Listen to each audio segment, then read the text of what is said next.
trời mày con nào đây lướm á cuối bát lấy với mái à nộp lại chợ miền thấy mấy nè nắm nặng thúng trong bắt đầu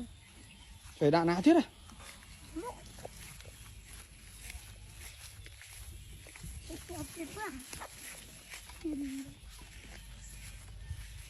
bạn nuôi bông phồn thền đầy rồi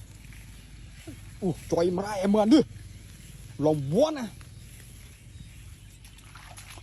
yêu mà nó thầy thầy tụm ấy này thầy tụm lưỡng gọt mau cháp thế mà bộ ăn pê vậy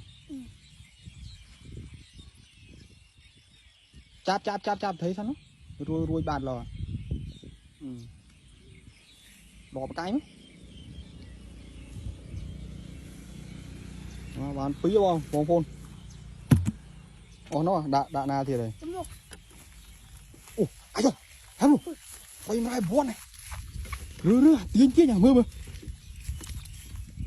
quay mai ui ra anh mình tú cha thành